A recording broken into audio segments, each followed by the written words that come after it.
Kyle, one of the things that we really focus on that's been really pivotal to our business and kind of, I don't want to say to our success as a whole, but I think that has led to it, is our ability to brand not only ourselves, but ourselves as community members. And so one of the ways we've done that is building a couple different shows, everything from Santee Saturdays, everything East County Eats, to really kind of spotlight local businesses and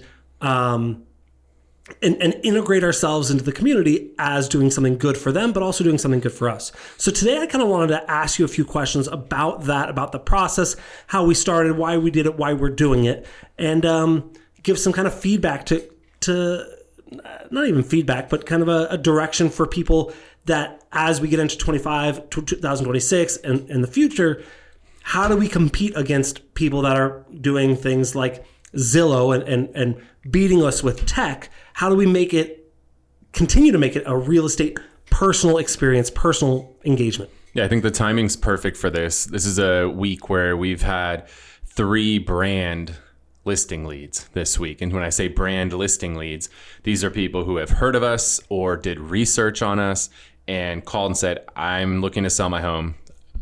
I want to talk to you. Like, those are the best freaking leads because they've already researched who you are, or they already knew who you are, and then they just reach out and straight up say, like, I'm looking to sell my home. Can you help me? Like, there's not much better leads out there. Paid leads are cool, but those organic brand leads are some of the most cool. Next to referrals, obviously the best leads, but those organic brand leads are massively valuable, and a lot of that is attributed to the reputation that we've built, combination of the media that we've created, the track record that we've established, and the focus on getting reviews from all of the people that we've helped over the years by providing an amazing experience from them. So when you combine the 3 of those together, you create this brand that literally in 1 week, 3 listing leads. One's already signed. One, they went on the appointment today. They'll find out in a couple days. And the third, they have an appointment set up. So it's like, that's insane, right? Like 3 in 1 week, but that's all coming from brand. And so, yeah, I'm excited to dive into it today. So welcome to the Whissel Way podcast. My name is Kyle Whissel, your host with eXp Realty in San Diego. And I'm Bryan Koci. The goal of the show is to give you the tools, techniques, and tactics to crush it in your business. The way that we like to do that is to answer the questions that you have for us. So if you ever have a question, you can always go to thewhisselway.com. Ask us questions on there, subscribe to the podcast and YouTube channel, join our private referral network for all the people leaving California. And if you want to get some tips and tricks of what we're working on our team, you can get in our private Facebook group and on our email newsletter there. And I feel we're going to talk a lot more about this today, but if you want to level up your content creation game, we offer a course called the Media Mayor Mastermind to teach you everything you need to know about creating audio, video, and social content to build your brand. All of that at thewhisselway.com. So I want to start back at the beginning. Start back at Santee Saturdays, where we decided, hey, we're going to interview a local Santee business every week. We did it for 100 weeks. And we did it for free. We didn't charge them anything. I want to know why you decided to launch that. What kind of went through your mind to make you start that? Was there a moment in your life or something you saw that goes, aha, that's what I need to do? So Santee Saturdays was built because I moved into the community of Santee and I did not know a ton of people there. I did not know the community that well when I moved there, and I wanted to get to know the people in the community better. And so I decided, why don't I just document my journey getting to know the community and the people in the community. And so we decided to come up with a video series, and Bryan and I had a ton of alignment on that, where we would just go out and interview local business owners and just find out a little bit about who they are, try to tell the story behind the business, and then what they do and why people should utilize them or purchase from them or dine with them or work out with them or whatever the case may be. And we really wanted to focus on the small businesses, not the chains, because the small businesses just don't have the marketing budget that the big chains do. So it was a way for us to give back to the community and provide what, today, the quality of those videos we were doing, those are $1,000 to $3,000 videos, depending on what market you're in across the country. So providing them something that had thousands of dollars in value for no cost and asking for nothing in return. And that became an amazing way to get to know all of the business owners in that community. And this is like a 55,000 person community. And we did 100 episodes of that show. I met 100 business owners in a 55,000 person community. Like, that's powerful. What if you knew 100 business owners in a 55,000 person community, right? The business owners tend to be the people that have the most money and the most connections. And now you have a relationship with them. What would that do for your business? So I love that. And I know we have a lot of examples, but give me one or two specific examples of times where we have done this show, whether Santee Saturdays, Everything East County Eats, where people always ask me, they go, okay, so how many videos until I get a listing or this or that, or, right? And it doesn't work that way, right? With branding, doesn't work that way. But tell me a story or two of how we have impacted a business, how they've reached out to you, or how it's impacted our business. Yeah, I mean, the thing, especially like the restaurants, but small businesses in general, restaurants, even on a higher level, are people that just like to serve the community. They like to make people happy, and they're not always the most wealthy, the restaurant owners, right? Restaurants run at extremely low margins. It's much more of a labor of love. But those people, when you take good care of them and you help them, we've had restaurant owners be like, the day after the episode airs was the busiest day we've ever had. And like, that's an amazing feeling for us. And it's amazing for them too, because they made good money that day. And guess what? Like, you just did them a solid, or in Gary Vee terms, you just jabbed by creating this video. Now it created customers for them. These are all jabs. Then there's the right hook where you could ask for something, or you don't even have to ask. They just feel so grateful and indebted to you that you did this for them, and they got all these new customers, and you created something they couldn't have created on their own, that they just want to help. They want to pour into you. And now they're like, please bring us business cards. We want to put them at our counter. I tell all my friends about you. You're the best. Oh my gosh, I love you. Like, that's so amazing. And so there's been plenty of times where those restaurant owners themselves have chosen to do business with us, buying, selling homes, investing in our development projects, things along those lines. They've referred tons of people to us over the years. And then the content we've created of their businesses gets massive traction because it's content people care about. Like, I want to break something that might be a little painful to you, but nobody gives a damn about your new listing or the listing you just sold or your open house. 99% of the people that follow you don't care about any of that crap. But you post a video about the new restaurant that opened in town, a lot of people care about that. So do you want to create the content people care about? Or do you want to keep creating content nobody cares about? Your choice. And looking back at those videos, because I was, when I heard you talking about that, I'm like, oh, yeah, that was Sean. Oh, that was Chef Franco. Like, I remember doing these things. Looking back, probably our most popular video had over 3 million views. Yeah. But our most successful video probably had 1,000 views. Yeah. And where I rank success, because when someone's listening to this, I would guess they're not going, oh, I want to be a social media influencer. How can this affect my business, right? The most successful video we did, it was very sexy. We did really great slow-mos and time lapses and drone shots of, old ladies putting puzzles, of the pool with the chair that puts people in. It was a retirement community. And it wasn't a sexy video by anyone's standards, but the owner of the retirement community, who we never met, who we didn't interview, who we never communicated with, at one point reached out. He looked at the video. He goes, oh, you guys do great stuff. Reached out and called you. And what did he ask you for? That was a $4 million listing. Okay. Yeah, not bad. So again, rating your success might not be which has the most views, because the most views, like I said, 3 million views, it had people all over the country saying that they wanted to come to El Cajon, California to spring break to try this food out. Now, if you're in Southern California, if you're in San Diego like us, I grew up in El Cajon. I have part of my heart for El Cajon, but you also know it's not a place where you visit, and it's not a place where you hang out for too long, especially in the evening. So we rate success a little bit different. And how many people did we help? How did we help their businesses? And what did that impact look like? Yeah, I mean, well, how many we've done hundreds, right? Yeah. Santee alone, we did 100 episodes. Then we did the second iteration, which was East County Eats, which was probably another 100 episodes. Then we moved on to Everything East County, which is more than just food.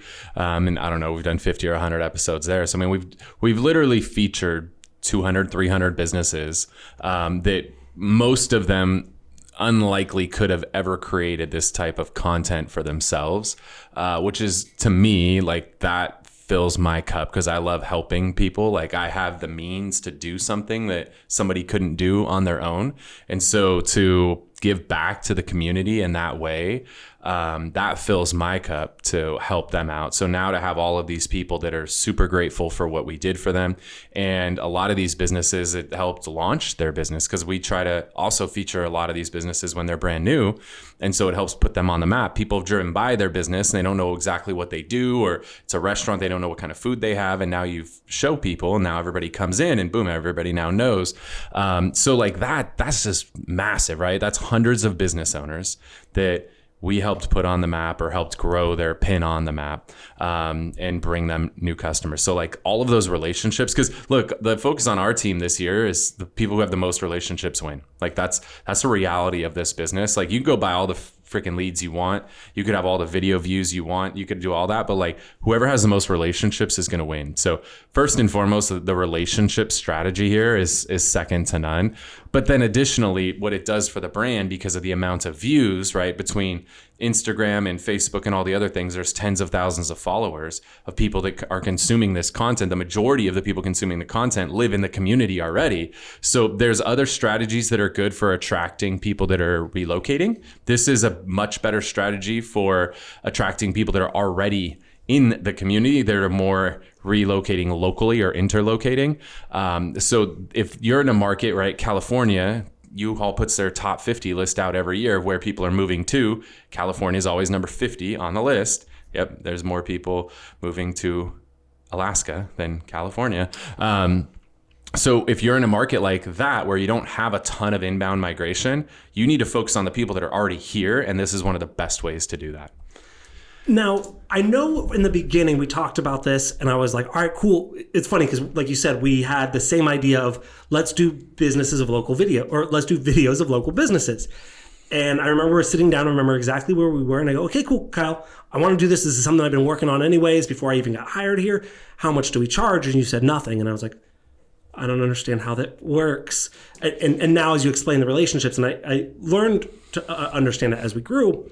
But was there anything that changed in you from when we started and looking forward at the project and say, this is where I think it's going to go, to now after doing hundreds of episodes going, I wasn't expecting this to change. I wasn't expecting my love to build with the community, or to be spotlighted as you were nominated for Person of the Year. Was there anything that unexpectedly that happened to you, either internally or externally, after doing this show?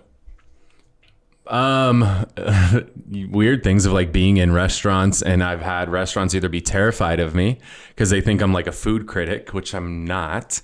But some restaurants actually been like very intimidated when I go in there. And then I've had other restaurants where they want to take pictures with me. So it's like a little bit of both ends of the spectrum of how people feel about it. But like that's been something that was somewhat unexpected. But the thing is, I get recognized everywhere, which is, kind of what you want. Like, Kyle, he's that real estate guy that does those videos, like Kyle community videos. And that just is in people's brain. And so the thing with brand, especially like this, is it lifts everything else that you do. Because think about this, right? When you send that next postcard out, if people don't know who the hell you are, your response rate on your postcard is going to be lower than the response rate on my postcard. Because on my postcard, these people have seen me over and over and over again, week after week after week, with these videos, with community content. So you and I could target the same list with the exact same mail piece. I guarantee you my response rate's higher. You and I could call the exact same for sale by owner list, and I guarantee you my response rate's going to be higher. You and I could go on the same listing appointment, and I guarantee you I'm going to close more than you, right? Because of the effort that we put into the brand, because people recognize us. We're synonymous with East County and now San Diego County as a whole, and now we're growing into Riverside County. And hopefully we're growing into a lot of other places in the not too distant future. So you want to make your name synonymous with a particular community. So whether that be on a very small micro level where we started with Santee, or to a somewhat macro level to a region like East County, which encompasses like 10 or 15 zip codes in San Diego County, or the entire county as a whole. That's your choice. But for us, we started small and micro and grew out to a more macro level from there. Cool. What are you seeing as some of the biggest struggles of real estate agents trying to stand out in a crowded market, right? Social media is very crowded, and you talked about posting your just listed, just sold, no one cares about. What are some of the struggles that they have as becoming the local expert? The struggle most people have is that they're doing the same thing everybody else is doing, right? They're watching the same content that's telling them to do the same thing. They're all, what's a good analogy? They're all a bunch of squares, and then you can be the star by doing something totally different than everybody else. Like, there's way better analogies, but I have a 2-year-old that plays with blocks, and that's what's going in my head right now is squares and stars. So it's like you can stand out by just zigging when everybody else is zagging, or zagging when everybody else is zigging. Like, just do something different than everybody else. And the reality is most of your competition is doing just listed, just sold, open house. Look at me, look at me, look at me. That's not the content that's going to attract people to you. Is that content you shouldn't do? I didn't say that, but that's not necessarily going to attract people to you. That can give you a little bit of proof of success. So I'm not saying don't do that content at all, but if that's the only content you're doing, it's going to be really hard for you to stand out. So talk to me a little bit about the frustration some of these agents have when they're trying to stand out, but they can't. Because I think what you and let me back up here. It's been a day. The difficulty wanting to start. So you and I are very different, right? You say, okay, I want to do this project. 15 minutes later, you're halfway through the project. You tell me you want to do the project. 3 weeks later, I come to you with a full built out plan and say, okay, I'm ready to execute. And you go, I already did it. And I go, well, it's garbage. And you go, well, it's done. So talk about kind of the different ways to approach a project, something like this, because this isn't something you want to just start and stop and it didn't work for me, right? Yeah, I think most people get stuck getting ready to get ready, and they never do anything, or another term is analysis paralysis. They just overthink it. For us, there's a term in tech that's used a lot called MVP, minimum viable product. And that means, look, this isn't perfect. This isn't like the final version. This is just the minimum viable product. Like, this at least gets us out there, and then we can, tweak things. But everybody gets like stuck that everything needs to be absolutely perfect before they release it. So they get so consumed with perfection that they just don't do anything at all. Also, they compare, one of our agents was hosting a mastermind this morning. We were talking about the thing of like, don't compare your chapter 1 to somebody's chapter 20. So don't watch our video where we've done this for 10 years now. We have 10 people in our marketing department. Like, don't compare your video to ours. Actually, don't compare your video to anybody. Use other people's videos as inspiration and just do your own. And then start to track the analytics and try things, like try different things, right? We tried all different types of businesses, and we saw that there were food, fashion, fitness, family, like the businesses around that tend to do the best. So we did more focus on that. So like, you got to constantly be creating, especially, right, if you want to be a content creator, like create all kinds of content, but then pay attention to the analytics, what's getting the engagement, what's actually getting people to reach out to you, who are the relationships that you want to have. Like, just keep putting content out, and don't worry that everyone doesn't need to be a banger. Like Brian mentioned, one of our most fruitful videos we ever did was one of the least viewed videos we ever did. But you can't be all things to all people, but we were something to that person, right? And so as long as I'm connecting with this person, this video is going to connect with this person, this video is going to connect with that person. Like, just keep creating content. Pay attention though to like the analytics. Pay attention to where, watch the analytics on YouTube or whatever platform you're on. Where are people dropping off your videos? Maybe your intro is too long, too short. Maybe there's certain things you say where there's a massive drop off. Like, how long do people hang? What's the average view duration? Like, there's a lot of analytics behind that. So do pay attention to that stuff, but just get content out and then always be tweaking. Like, you're not going to do the same thing a year from now that you're doing today. So just get something out today and then just keep creating and then keep tweaking and see what works and try stuff, and you'll find your groove over time. Yeah, I think we're on our 5th or 6th iteration of what the show looks like. We went from long form script, sitting down, one camera setup, to no script, vertical filming, a lot of quicker hitting. So we've changed ours a lot. And I think that's social media has changed a lot in the last 10 years. So now I want one more thing here before we switch gears a little bit, Kyle. We know a lot about the costs of doing video, right? There's time, you got to learn some stuff. Sometimes whenever anyone asks me that's in our mastermind, how do I edit a video? I say, hire an editor. Don't do it yourself. They're better at it and they're cheaper. So we know some of the cost of creating a video.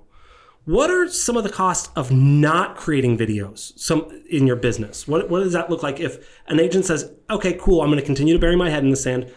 I'm going to think video is going to pass, and it hasn't yet. What are some of the costs of that? I mean, that's just lost opportunity there, right? Your competition's going to create the videos. They're going to put something out. They're not going to obsess over perfection. They're going to put content out, and they're going to keep getting better and better to the point where when you finally do release something, assuming you ever do, they're going to be light years ahead of you because they've already been creating for months, if not years, before you finally get the cojones to actually release a video.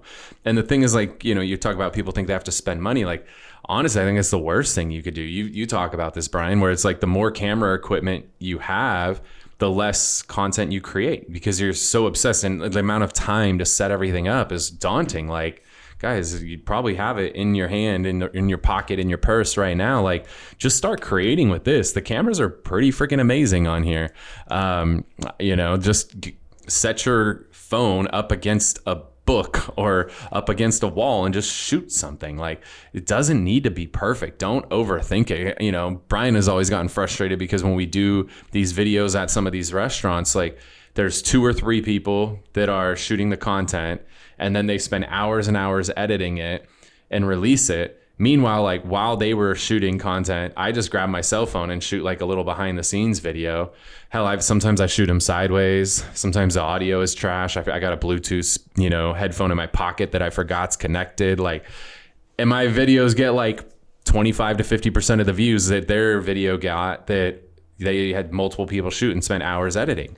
So don't overthink it. Like, just create the content. Just start creating. And it will get better over time, and don't worry about like how you look. That's probably like the thing that people freak out about the most. Like, oh my gosh, I gotta look perfect. I gotta have my hair done, my makeup done. Like, to be brutally honest with you, like, the less put together you are, you're probably going to get more traction because more people are going to connect with you. And it's hard for people to connect with somebody who's perfect. And right, if you're just listening to this, I'm doing some air quotes here. Like, people that are perfect are actually less relatable, where the person who's very human is much more relatable. A friend of mine, Amy Gregory, like, she starts a lot of her talks out and is like, anybody else in here stuck spending time just picking goldfish out of the seats of your car? Yeah, me too. Right. And like, boom, she's a mom, right? Like, we all relate to that. And then she goes, right? Like, people are connected to her. So just be human. If you're a girl, you don't have your hair done, your makeup done, there's a lot of girls who are watching your video that don't have their hair and makeup done at that same time, and they appreciate you're just being raw. You know what I found is really awesome about looking fat on camera? Is when people see you in person, this happens to me all the time. Apparently I look fat on camera. When people see you in person, they go, wow, Brian, did you lose weight? Nope. You look thin. Nope. You look better. Apparently I just look fat on camera, but they don't ever sit. No one has ever commented on the channel, Brian, you look fat. But I've gotten, every time we get together with real estate people, and they go, wow, you're looking great. I didn't do anything. You got to put more content on TikTok. The trolls on TikTok are savage. Ooh, I don't think I can handle that. I think I'm going to go back with, I want TikTok banned now. Not really. I missed it for the 6 hours it was gone. That was one of the best marketing stunts ever. I loved it. It was genius. It was brilliant. Oh, that was all a marketing stunt. 1,000%. It was genius. Yeah, they never actually got shut down. They chose to put a message up that they were shut down, which caused everybody and their mom to write an article about it. It was so brilliant. It was great.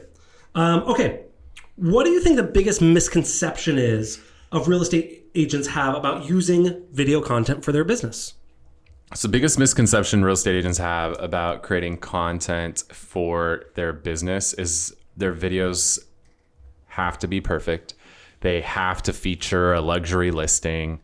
They have to spend tons of money on editing, and they have to spend tons of money promoting the videos, and maybe they even got to get their video on Netflix or something in order for people to watch it. And it's not the case. Again, some of my best videos are cell phone videos, and it blows my mind that we get in our head that things have to be perfect, but it's because we watch shit like the Kardashians, right? That like everything is always like perfect. You don't see Kim Kardashian coming out constantly. Maybe she does now, I don't know, but you don't see them coming out like, here I am, no filter, no makeup. Like that's just not something they're doing. If they do, it's very rare. And so there's always this pressure. And then, right, like the thing we talk about is on most people's social media is their highlight reel. They're showing like the best version of themselves. Like me, I choose to like post losses, or when my kids are losing their shit, or when I, lose an opportunity or whatever. Like that is real, but everybody else is posting their highlight reels. And so now we're comparing ourselves to like everybody else's perfection. And so we think we have to be perfect. But if you follow my feed, like I will constantly post negative stuff that happens in my life, and those posts get the most engagement.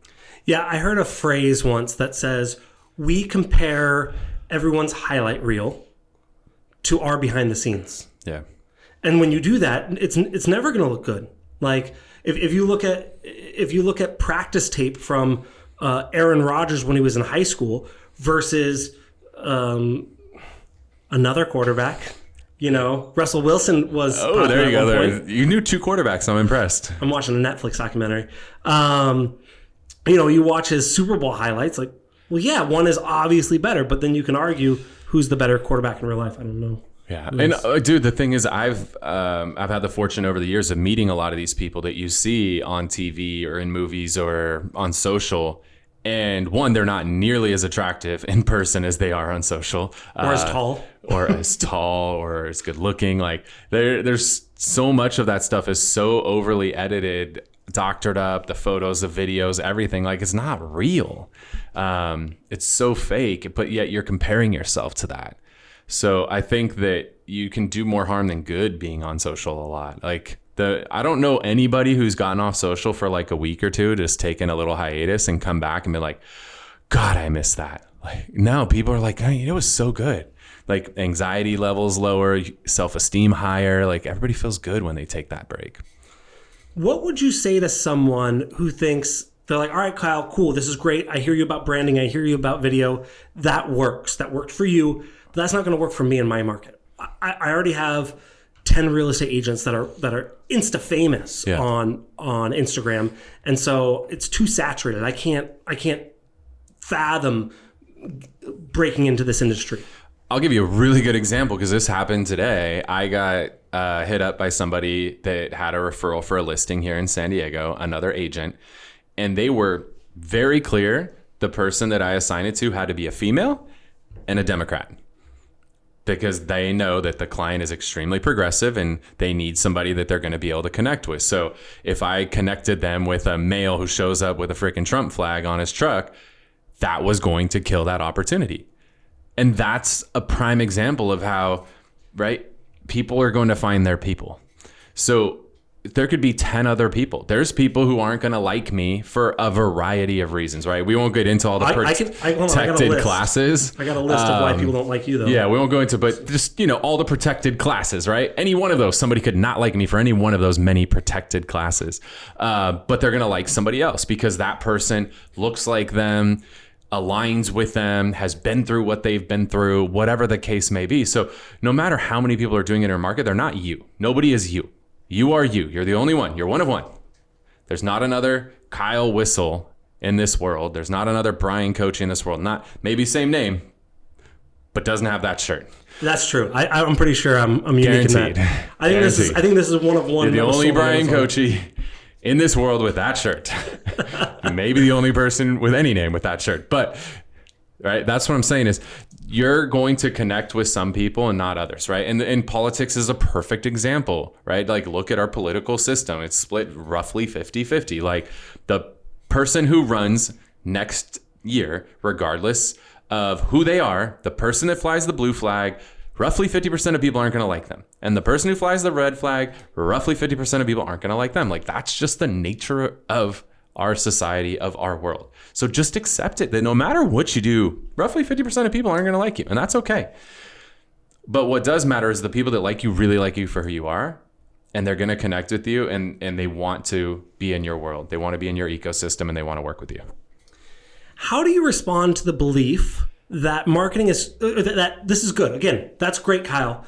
There's no one else in my market. I can do it. I'm just too busy for video. I'm way too busy. Oh, I love this. So we get this report that comes out, I think we get it monthly from YouTube, and it tells us how many videos have been viewed and how many minutes of videos have been viewed. And a normal month is somewhere between like 50 and 100,000 minutes of videos being viewed. So the way that I look at it is every single time I do create a video, that video is an employee. And that employee is going to go to work for me 24 hours a day, 7 days a week for eternity until I take that video down, which I don't. So that now compounds, right? The more videos I create, the more employees I have working, and those videos work around the clock. So in the 30-ish minutes that we spend creating this podcast today, there will be dozens of video views, if not hundreds of minutes of video watched during the 30 minutes that I spent here. So those videos are working for me around the clock. And so if you think about that, there's not a lot of other things you can do in business that are going to work around the clock for you. If you're making phone calls, as soon as you stop making phone calls, they're done, right? There's no long standing. It doesn't work for you a year from now. The phone call you made a year ago is not going to do anything for you a year from now. The door you knocked today is not going to do anything for you a year from now. The video you create today is still going to work for you a year from now. That's the way that I like to think about it. Cool. So now we know I'm not too busy for it. It's gonna help me duplicate my time. I'm not worried about the competition. But Kyle, I'm just not confident on camera. I don't feel good on camera. I feel weird. I'm sure I've pissed my pants on camera before. Like, you're not alone. It's cool. Like, we all struggle. Just wear black pants. Like, that's always my solution. Like, you're nervous. You're getting up in front of a crowd and you're nervous. You're about to go on video. Just wear black pants. It'll solve your problem. But real talk, we're all nervous. Like, the first video I created was the most terrifying video I ever created. You know what was the second most terrifying video? My second video I created. And then my third and my fourth and my fifth. But now I've created thousands of videos. I'm thousands of times more confident today than I was when I created that first video. It's going to get better. Think about the first time you tried to ride a bike. That was the worst you ever did, right? You've never done it before. You got on the bike, you probably, without training wheels, hell, I tipped my bike over with training wheels. Like, right? You're not going to tip a bike over at all today without training wheels. But the first time, somehow you managed to tip the thing over with freaking training wheels on. You had 4 wheels and you tipped it over. Now you can't tip a 2-wheel bike over to try, unless you were maybe drinking. But you got better every single time you got on that damn bike. The same thing's going to happen with these videos. Start out with some training wheels. Start out with a script. It's fine. I'll tell people I'd rather you have a script and create a video than not have a script and not create a video. Because I promise you your scripted video is going to do exponentially better than the video you don't create. So just create. If you need a script, if that helps you, cool. If you need a few takes, cool. Just create it. Just get it out there. I promise you it'll outperform the video you don't create. 2 things about this that I have learned throughout the years. One is, it gets scary when you think about video, and especially when you said, look, we get thousands of hours of viewed every month. When you think about that, you get nervous, you get scared, right? Hell no, I get excited. Well, not you, but someone that's watching this may go, oh, that makes it even more scary. So now I'm going to feel goofy on camera and thousands of times. But what I like to say is video is just a conversation at scale. All we're doing right now is just having a conversation that then you can have work for you in the back end. If you think about it like you're having a conversation with someone, and this is for any video, it makes it a lot easier to have that video rather than thinking I'm standing on front of a stage in front of 10,000 people. 2, what I like about what we've done is focusing on the community and doing interviews. You're not the star of the show. all you have to do is what I do here is just ask questions. It's very easy to say, tell me about your business, and then say nothing, and then have them on video for 80% of the time. Cool, thanks for telling me. Where are you located? Done. What kind of food do you have? Like, it's very easy to just ask 5 or 10 questions. Yeah. It gets really scary when you have to be the one answering all of it. So I can see that, but that's one of the things that I love about this is literally anyone can do it. Yeah. Yeah, and in the beginning, you might need the whole thing scripted, right? And you read an entire script. And then before you know it, you need bullet points. And then before you know it, you need nothing, right? Same thing like your bike. You started out with like training wheels and a really little bike. Then you got rid of the training wheels. Like you actually go from what, training wheels to like a strider bike to like a pedal bike, right? That would probably your transition, right? So like first time you get on that bike, you have those training wheels. So it's like harder to fall. That's like your full script. Then you get to like a strider bike, the training wheels are gone, but you don't have the pedals yet. So you don't really have to like balance a whole lot. Those are like your bullet points. And then eventually you put the pedals on there and you balance and you're off to the races. What do you tell someone if they say, okay, cool, I'll do it, but I think it might be a waste of time. I don't want to spend all my time, energy, money, thought process, not even spending all of it, but I'll do it, but I don't think, how can I do it if you can't guarantee me results? I use a unique type of psychology. So I would say, hey, Brian, who's biggest competitor in your market? Okay. Just make up a name. ABC Realty. ABC Realty, okay. Do you think if ABC Realty does this and you don't, that it's going to help ABC Realty? It's going to help them, or is it going to hurt them? Help them. Okay. So do you want to let them go out and do it? Or do you want to help yourself and you do it? I'll do it. I try to go with that kind of psychology. I think that could be more effective, is figure out, and everybody knows in their market, it's Sally, it's Billy, it's whatever, right? Like that's that person like you don't like, but you know damn well if Sally or Billy goes and creates the video you're thinking about creating before you're like, dang it, I should have done that. Don't let that happen to you. All right, Kyle, so how do we get started? I think we talked about all of the stuff, what people are afraid of, what the guaranteed results, all that sort of stuff. How does someone get started with it? And let's play 2 games. If there's someone like you, how do they get started? Or if there's someone like me, how do they get started? I mean, either way, is just pick up your phone and shoot a video. You probably were on video at some point already today before you watch this. You were on the freaking Zoom. So you're already on video. You don't even think about it. That has just become subconscious to you that like you're on a Zoom and your face is on camera and somehow you don't think about that. Well, guess what? The same thing's going to happen if you keep creating content. It's going to just be, you're not even thinking about it. You just do it. It's subconscious to you. So first and foremost, you just got to start creating. But if you want some help, like if you want a little guidance, you want, like this is something I've learned. I'm in a group. Was in a meeting yesterday. Actually, the last 2 days I was in meetings with 2 groups, Entrepreneur Organization and Tiger 21. And then I'm planning to go to an event with a group called Boardroom. I joined all 3 of those groups so I could find people who are at or above the level I want to get to. And I know if I go into each of these environments, which they're all, have their unique things. One is group of entrepreneurs, one is high net worth individuals, and one is real estate investors and developers. In each of those groups, to get around the people that are at a level above me, I know by being around those people that they can shorten my learning curve significantly and get me where I want to go a whole lot faster. And so if you're watching this, like if you want to shorten your learning curve, like Brian and I have done this for 10 freaking years. Like we've created thousands of videos. We've created hundreds of podcasts. We've posted tens of thousands of social media posts. Like if you want to learn from somebody who's been doing this for 10 plus years, like we literally a few years ago decided like, let's just take everything we've learned over the last now 10 years together. Let's put it in a nice little package and just share it with people. And we go audio, we go video, we go social, the whole gamut of things. So like if you're watching this, if you want to level up your video creation and you understand that you can get where you want to go faster, if you put yourself in the right room with people who've done it before at a high level, like we'd love to help you with that. So we offer a course. It's called the Media Mayor Mastermind. You can find it at thewhisselway.com. Probably Media Mayor Mastermind goes there as well. So MediaMayorMastermind.com. Either one of those will take you to it. But it's an entire course fully built out. So it'll teach you everything in each of those aspects in bite-sized chunks.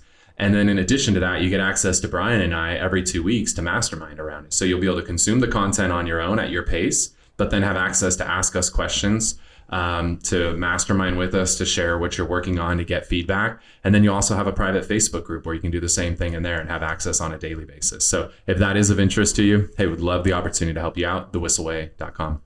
Now, looking back, we've done this. I think we've had the Media Mayor Mastermind for probably 5 years now. I want you to think back to some of the people that we've had through the course. We've done in-person courses. We've done online courses. The one we have now, I think, is my favorite iteration because, like you said, it's bite-sized and you can take piece by piece and you can go back. I love the in-person ones, but I can't tell you how many times people call me like, hey, we talked about something. I think we had lunch, but I don't remember. And so I like this a lot. I want you, Kyle, to think back about all the people that we've had through and that have helped. Tell me a transformation story of someone that was before Media Mayor Mastermind and after, what it looks like for them. Yeah, I mean, I would think about like someone like Ben Strock, who was coming in and already was creating content. But he's the kind of person where it was already going, but then came in, got the inspiration, got some ideas. And Ben is a wildly creative individual. So much respect for the stuff that he puts together. Love that guy. But his level that he's taken it to, right? Not necessarily that it's because of us. We just helped fuel him, right? Like kept push him along in the right direction. Like that guy's creating some of the best videos in the entire real estate industry. Check him out, Ben Strock. He's in Northern California doing amazing stuff, does tons of high-end videos, super creative, brings in actors. Like he's at a very high level on listing videos. Somebody like Candace Decker, who came in, was relatively scared of a camera coming in, but is now, and she does a really good job more of like the documentation of like, this is my life, this is my family, this is my team, this is my investments, this is what I do. Like she really documents her journey really well. Somebody like Russell Harper down in El Paso, who's built up an amazing brokerage and is using that to create this brand that attracts agents into his brokerage to be a part of. So those are just a few that like come to mind off the top of my head and unique things that they've all taken away from it. What I love about Candace too is she had a really unique situation. She was moving to Florida. Had never lived. I don't know if she'd never lived there, but this is a new market for her. And she said, okay, not only am I going to go to Florida, I'm also going to implement this new marketing strategy. And so she got to know the hot spots. She got to become the local expert as she was learning. Yeah. And so it's funny how many things, like as a San Diego native, that I don't know that tourists come in because they do the little tourist things. And I go, I didn't know that. Yeah. And so I learn stuff from tourists all the time. You get to be the one that teaches people just like she did. Sorry, I have another couple questions, but I missed it. Where is it? So I have a button for that. So I want you to talk about what results people can come to expect if they take the Media Mayor Mastermind course, both in their personal and in their business life. Again, I never guarantee results. Kyle's a little bit more free-flowing with his promises because he sees more of the back-end stuff of communication with clients than I do. But what results can someone expect to see when they come in, join a group of people that are doing this and really can level up? I would say one of the biggest things you get out of it is you'll increase your self-confidence. Right now, you're holding yourself back because you're not doing it. And once you start to put yourself out there and you realize, it's kind of like skydiving. If you've ever skydived before, like you think you're going to jump out of the plane and like your stomach is just going to like completely fall out. And you jump out of the plane and after a couple of seconds, you realize it's kind of like just putting your head out the sunroof of a car. Like your stomach doesn't drop like you expect it to. And then you kind of settle in like, this is really cool. And now you start taking in like all the scenery and stuff and you really enjoy the experience. But those first couple seconds, your expectation is it's going to be like a roller coaster where your stomach drops out and it just keeps dropping and dropping and dropping. And it doesn't actually happen that way. I think this is very similar to where you're so scared, but this can help get you over the hump to where you start creating the video, which is like jumping out of the plane.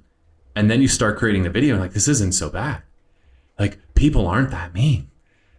People actually like this stuff. This is actually really cool. So I think that you can absolutely see an increase in your self-confidence, which I think is massively powerful because confident people are typically the most successful people. So I think that's something that you can really expect from this. Additionally, I guarantee you that this will increase your brand. Like that, I will guarantee you. If you go and you create content, you will grow your brand. That's just, it's impossible not to, right? Because if you don't do it, I guarantee you it's not going to grow your brand. So simply by creating content and putting it out there, and now find your niche. Like if you like to interview restaurants, cool. If you want to go do videos about skydiving, cool. I don't care. Just get out there and create content and show who you are. And there's going to be people that connect with you, and it's going to build your brand. And over time, that brand is going to lift, like we mentioned earlier, it's going to lift everything around you. So your postcard response rate will go up. Your cold call rate will go up. Your conversion rate will go up. Everything will start to go up around it. It's kind of like if you, old school days, if you had a waterbed, you push the center of the waterbed down and the rest of the bed lifts up. The same thing is going to happen. Like you start putting some videos down and everything else around it is going to come up. And that I can guarantee you. The thing that I really like about this is we don't tell you how to become the best restaurant interviewer. Just because that's what we do. I'm not saying we're the best. That sounded cocky. But just because we do restaurants, we help throughout this course really dial in what are you passionate about? Because if you're not passionate about it, you're not going to do it. Having me do a sports interview thingy would not do well because with both of the quarterbacks, you know, both of them. Brett Favre is another one. There you go. What team did he play for? Green Bay. There you go. Good job. And then Aaron Rodgers played for Green Bay, and then Aaron Rodgers went to the Jets, and then he tore out his ACL. Not tore out, but I watched a documentary. It's a thing. But what I really like about ours is, one, like I said, it's bite-sized because I know you as a busy real estate agent. We have 128 on our team. They don't have time to sit through an 8-hour course. But what I really like is I think the longest one is like 5 or 10 minute clips. And so really easy to cut down. But then we share how we do what we do, but also how to do what you can do, right? If you really like golfing, focus on the golf courses. And we're really waiting for somebody to do that I know. Series. It's I've been so wanting good. somebody. We've had golfers on our team too. Like, dude, if you did videos and just interviewed all the golf course owners in your area, like we're in San Diego, there's dozens of golf courses. Like if you just went around and interviewed the pro or the general manager, whoever, about their golf course, dude, you are going to attract golfers. I don't know if you know this, golfers tend to have money. That shit ain't cheap. The course next to my house, it's like $300 to play around a freaking golf. Like people that spend $300 to hit a ball around with a stick, like they got money. You do that, and then after you do all the courses, then you can focus on like the restaurants at the courses, or you can then focus on the best par 3 hole, the best par 5 hole, the best par 4 hole, the best water hole. Like, dude, golf courses are like, and the people that are golfers are diehard. Like that's when somebody, please, like if you're watching this, go do a series around golf courses. I know, I can't wait. I'm glad you don't want me to do it because I can't. I'm like, so you hit the golf ball really far, huh? Cool. All right, last question before we wrap up. Who could not benefit from utilizing video in their business? Who is video not good for? I don't know. Is this a trick question? I want to see if you have an answer. I don't have an answer, but I'm curious what you think. I don't know if I have. Who is it not good for? I mean, don't do this course or don't pay for anything if you know you're not going to follow through. Like that's who it's not good for. Don't spend money unless you're truly committed. Anything you do in life, like be 100% committed, but don't try to do everything. I think it's a big mistake people make is they're like, I'm going to be the video expert and I'm going to be the farming expert and I'm going to be the networking expert. I'm going to like, you can't be all things. So like if you're passionate about it and something you really want to do, then do it. But we've had a lot of people who've joined our course that are like, I'm going to sign up and then I'm going to start doing videos. Like, I don't know. I've told people not to. Like, I don't know if that's right. Like, if you've never created one video before, I don't know if you should sign up for the course. Quite honestly, like, because the course isn't going to just make you magically start creating videos tomorrow. So it's hopefully you're creating some sort of video content now, and then we can really add the rocket fuel to what you're doing. But if you've never created a video before, like, maybe this isn't for you. Maybe you start by shooting some cell phone videos first before you get rolling with us, and then we can really light you up. Yeah, I've told people when I've been on a call with people and they say, yeah, I don't know if video is for me, but I'll try the course. And I go, no. I mean, we have a quick section on why you should do video, but this course is not built to tell you why. Go to Tony Robbins if you want to like get over the hump of like that you're scared to be on video. Like go to Tony Robbins. He's going to help you with that problem. We're going to help you make really good videos that are going to help your real estate business. I have nothing to say after that. Cool. Or podcast. Podcast is huge. Just for those of you guys, like, the podcast is a huge part of this too. I know we focus so heavily on video today, but podcast, some of you are watching this podcast right now, which is on YouTube in addition to being on all the podcast platforms. This podcast is one of the biggest attractors of agents to our team here at Whissel Realty Group. Is when we interview people, at least 50% of the people we interview mention this podcast and watching it on YouTube specifically, or watching our YouTube videos in general. So if that's another huge component, like if you want to dive into podcasting, I don't know if there's many people out there who've had hundreds, I don't know how many people in real estate have created hundreds of agent focused podcasts. There's very few out there. We'd love to share with you everything that we're doing. Like, we geek out on this podcast thing. So that's another thing too, that's part of it. It's not straight video. It's also the audio side with podcasting. Yep. Cool. Well, hopefully you guys got some value out of the show today. If you did, if you are listening on a podcast platform, make sure you subscribe and write a quick little review for us. If you're watching on YouTube, hit the thumbs up button. If you have questions, throw them in the comments section. Brian and I respond to those. And if you want more of our content, hit the subscribe button and a little notification bell. YouTube will do the rest. Before we wrap the show, we like to do something we call our Whissel Widget of the Week. This is something we utilize in our business. It saves us time, makes us more money, or just helps us have a little bit more fun. I'm going to let you go first on this one, Kyle. Oh, you're so sweet, Brian. All right. So we live in a place called California. And if you've been watching news at all lately, we have these things called fires.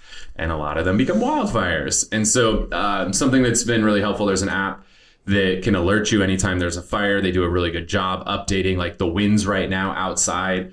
I was in El Cajon today. They were easily 50-mile-an-hour winds today. This is the weather where if there's a fire, it's going to spread extremely quickly. So if you want to make sure you get alerted anytime there is a fire, the app is called Watch Duty, like watch you wear on your wrist, Duty. It alerts you anytime there's a fire, and they constantly are updating it, letting you know, if it's continuing to spread or if they've stopped the forward progress, containment, acres, all that stuff. So just something that I think everybody should have on your phone, especially if you're in an area that's susceptible to wildfires. I love it and I hate it at the same time because I don't like knowing about all these fires. But I live in a house that burned down in a fire in 2007, not while I owned it, thank God. But I live in a house that did burn down in a wildfire. So something where I live, I have to be concerned with that. And so that Watch Duty app has been really good to keep me updated. Also helps me calm down too when I realize, like, they got it. Yeah. And Cal Fire and San Diego Fire Department have been amazing. There's been like 20 fires in the last 2 weeks, and they are knocking these fires down so freaking fast. There was one yesterday in Rancho Bernardo, and within 15 minutes, they had 5 planes and 2 helicopters dropping on this thing. Jeez. Like, it's insane. They've been, just shout out to them. They've done an amazing job lately. Mine is something I know I've shared multiple times on here, but we talk about it a lot in the course. And so I figure that makes sense to talk about it. And it's utilizing a system that really helps me keep track of anything from posting content to projects. Little tasks are easy to have a notepad for, but when you have long-term projects, it's hard to keep track of them. So I use Monday.com. I just shared a couple weeks ago in our bi-monthly mastermind. Bi-weekly? I don't know. It's actually bi-weekly. It doesn't matter. Our mastermind about how I utilize it to make sure that I have all the mini content from these episodes, how I utilize this to post it on different social platforms, when I posted it, what the links are, all that sort of stuff, so I can be really organized. And that way, if Kyle's like, hey, did you post that thing? Yep, it's on YouTube here. It went on LinkedIn here. It went on TikTok, or not, TikTok's going to go back on, but Instagram. And so it helps me really, really keep organized. And for someone who's loved notepads for so long, and still do, I don't think I could do my job without Monday.com. Beautiful. Yeah, huge fans of Monday. Awesome, guys. Well, hopefully you enjoyed the show today. If you want to stay connected with Brian and I, follow us on Instagram at Kyle Whissel, at Bryan Koci. Best way to get in touch with us. Also follow our lives. We both share a lot of our family life and our work life on there. So love to stay connected. Thank you so much for tuning in to this episode of the Whissel Way podcast.